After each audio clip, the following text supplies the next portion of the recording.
जय हिंद दोस्तों, आप सभी को आपके अपने अध्ययन केंद्र समर्पण विद्यापीठ में तहे दिल से स्वागत है। जी हाँ दोस्तों, हम लोग को लंबे अंतराल के बाद पुनः मुलाकात हो रही है। बात समझ रहे ना, जिस मोड़ पर हम लोग अपने अध्ययन को छोड़कर गए थे, उसी मोड़ से पुनः हम लोग को शुरुआत करना होगा कि नहीं। और आप लोग को लग रहा होगा कि भाई त्यौहार तो कब का ही समाप्त हो गया, लेकिन इतने दिनों के बाद कहाँ गए थे। बात समझ रहे ना, किधर रह रहे हैं भाई, जब जी में आता है तब पढ़ा देते हैं, चल जाते हैं, क्या कोई मतलब आप लोग को लग रहा होगा ना भैया। एक बार मैं बात बता रहा हूँ, क्योंकि देखिए हम लोग गांव से हैं, समझ रहे ना। तो गांव से थोड़ा त्यौहार होता है तो हम लोग जाते हैं। मैं अपनी बात बता रहा हूँ। तो उस संदर्भ में क्या होता है कि गांव से थोड़ा जाइएगा तो इस त्यौहार जो होता है छठ पूजा के एक अलग, समझ रहे ना, रौनक रहता है। उसी में हम लोग मग्न इतना हो जाते हैं कि कुछ खट्टी मीठी यादों को छोड़कर पुनः अपने अपने क्षेत्र में आ जाते हैं। बात समझे ना। तो मैं बात बता रहा हूँ, 12 तारीख को ही, 12 नवंबर को ही हूँ मैं पटना में। तन से आया था, मन से नहीं आया था।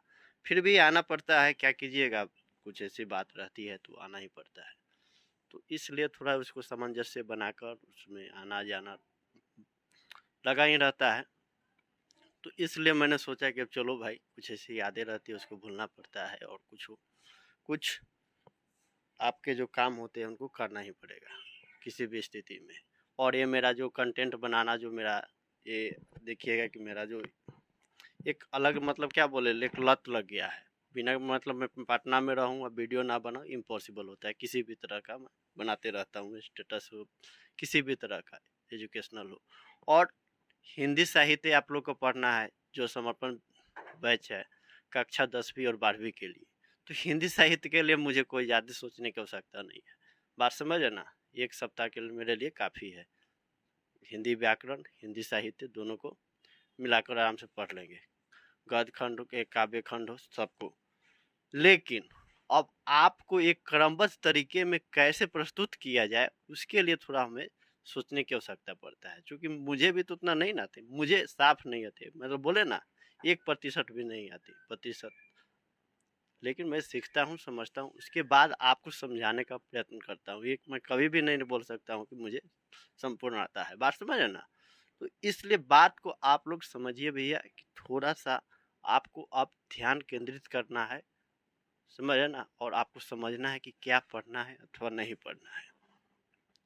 अब देखिए, नवंबर है, नवंबर लगभग कम खत्म होने वाला है। उसी में आपका शादी ब्याह जो आपके रिश्तेदार में होंगे, किसी का घर में होंगे, तो ये तो शादी विवाह का एक अलग आयोजन रहता है, उत्साह उमंग उसमें भी रहता है। बात समझ रहे ना। तो उस संदर्भ में हो सकता है कि आप लोग व्यस्त हो जाएं। फिर भी एग्ज़ाम आपका जो है बहुत ही निकट है। और एक बात मैं और बता दूं, एग्ज़ाम के लिए ये मायने नहीं है कि क्या पढ़ना है, कितना पढ़ना है या कितना पढ़े, बल्कि आपको ये देखना है पिछले कुछ वर्षों का प्रश्न पत्र आप देखिएगा, तो उसमें आपको देखने को मिलेगा कि किस खंड से कितने प्रश्न पूछे जा रहे हैं। बात समझना। तो उसी को आपको देखना है, समझना है, और अपने आप को थोड़ा सा क्लियरिफाई रखे, समझे ना। इधर उधर की उलझन में ना रहे। कहने का मतलब है कि ये ना सोचे कि मैंने ये ना पढ़ा, वो ना पढ़ा। जो पढ़े, जो ना पढ़े उसको भूल जाइए। अब इतना दिन में जो बचा हुआ है उसको एक सही दिशा में, सही तरीके से, व्यवस्थित तरीके से अध्ययन कीजिए और अपनी मंजिल को प्राप्त करें। मेरा जो काम है कहना, मैं कहता हूँ। बाकी मानना ना मानना आपका व्यक्तिगत विचार है। मैं उसको लिए मैं आपको कभी भी वचनबद्ध नहीं रहता हूँ कि मैं जो बोलता हूँ उसी पर आप लोग सहमत रहे अथवा ना रहे।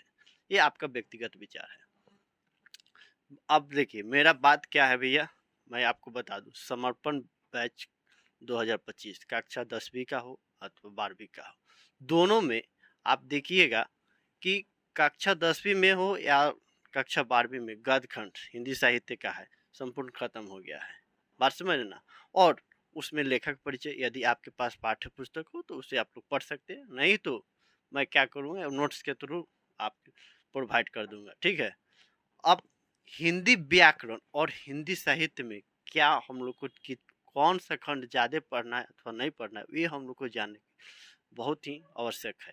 क्योंकि देखिएगा पिछले कई वर्षों का प्रश्न पत्र आप देखिएगा, उसमें देखिएगा बराबर कक्षा 10वीं हो या कक्षा 12वीं हो, दोनों में हिंदी व्याकरण से प्रश्न अधिक पूछे जाते हैं।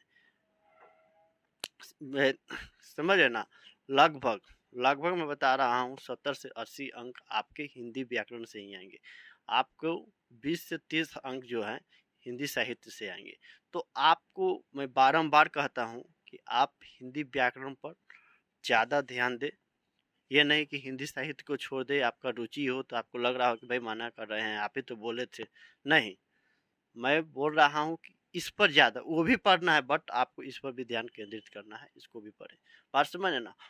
अब तक हम लोग को क्या क्या पढ़ लिए हैं आपको मैं बता दूं। हिंदी व्याकरण में आप देखिएगा तो पढ़ना क्या है, वही पढ़ने आ रहा है, पढ़ना है शुरू से जो पढ़ते आ रहे हैं अब तक, पहली कक्षा से लेकर अब तक जो पढ़ते आ रहे हैं वही आपको पढ़ना है।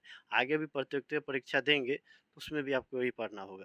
संज्ञा, सर्वनाम, विशेषण, क्रिया विशेषण, समझ है ना, पत्र लेखन, निबंध, रस, अलंकार, वही सब पढ़ना रहता है, ज़्यादा कुछ नहीं। लगभग दोनों का पाठ्यक्रम एक जैसा है, समझ ना, कक्षा 10वीं हो या कक्षा 12वीं हो। और इसमें सोचना नहीं है कि हाँ भाई पहले पहले बार पढ़ रहे हैं उस क्या समझ में आया, नहीं, पहली पहली बार मोहब्बत की है, कुछ ना समझ में आया, मैं क्या करूँ, ये वाला बात नहीं। आप लोग मतलब हमसे भी ज़्यादा खिलाड़ी है, मास्टरमाइंड है, समझ ना। मैं सोचता हूँ कि ये तो जूनियर होगा, क्या जानता होगा, तो एक से एक जूनियर धुरंधर है, समझ ना।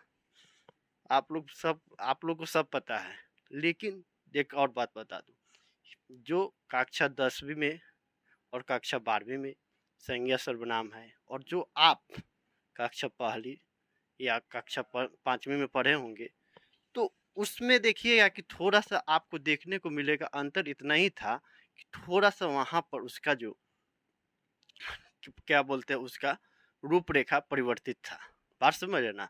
जैसे आप देखिएगा मोबाइल का जो मोबाइल आप लोग यूज करते हैं, इसमें कोई संकोच नहीं, मैं निसंकोच कह सकता हूँ कि आप लोग मोबाइल यूज करते भरा पूरा एकदम, समझ है ना, भर भर के आप लोग मोबाइल यूज करते हैं। तो देखिएगा कुछ एप्लीकेशन जो रहते हैं पहले से आप यूज कीजिए, लेकिन एट ए टाइम आता है, एक ऐसा समय आता है कि अपडेट मांगता है, तो उसको अपडेट कर देते हैं, तो उसमें नया फीचर का इंस्टॉल कर देता है। बात समझ ना, तो नया फीचर आ जाता है, उसके अकॉर्डिंग आप अपने आप को यूटिलाइज करते हैं। बात समझ ना। तो कोई मतलब उसमें ज़्यादा इशू थोड़ी था, पहले भी आप मतलब उसको यूज कर रहे हैं, अपडेट होने के बाद भी यूज कर रहे हैं, वही चीज़ है।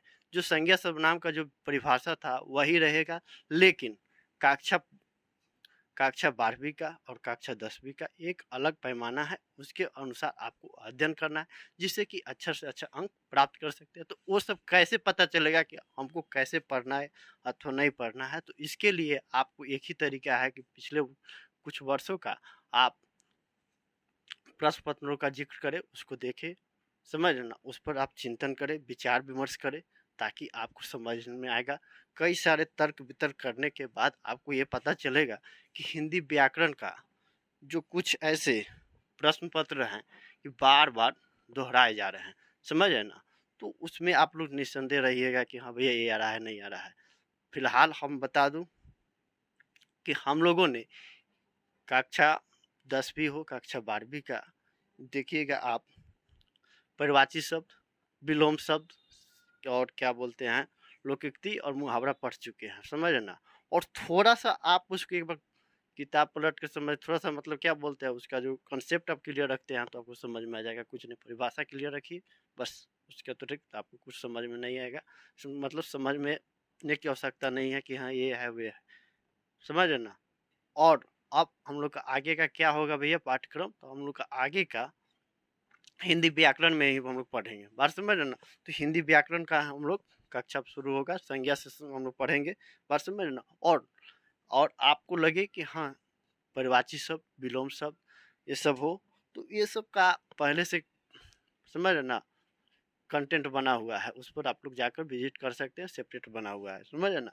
और फिर भी आपको लगे कि हमें नहीं है, तो एक मैं बात बता रहा हूँ, परीक्षा से कुछ दिन पूर्व आपको हस्तलिखित नोट्स के माध्यम से आपको प्रोवाइड करा दिया जाएगा, जिससे कि आप लोग आसानी से पढ़ सकते हैं। ठीक है भैया, किसी भी तरह का सुझाव हो आपके पास तो आप लोग निसंदेह मुझे सूचित कर सकते हैं। आप सभी का विचार सादर आमंत्रित है, इसमें कोई सोचने की आवश्यकता नहीं है, बात समझ है ना। चूंकि आप फीडबैक जो दीजिएगा उसी से मैं सुधार करने का प्रयत्न करूंगा। ठीक है दोस्तों, मिलते हैं अगले क्लास में, तब तक मुझे याद दीजिए। जय हिंद, जय भारत।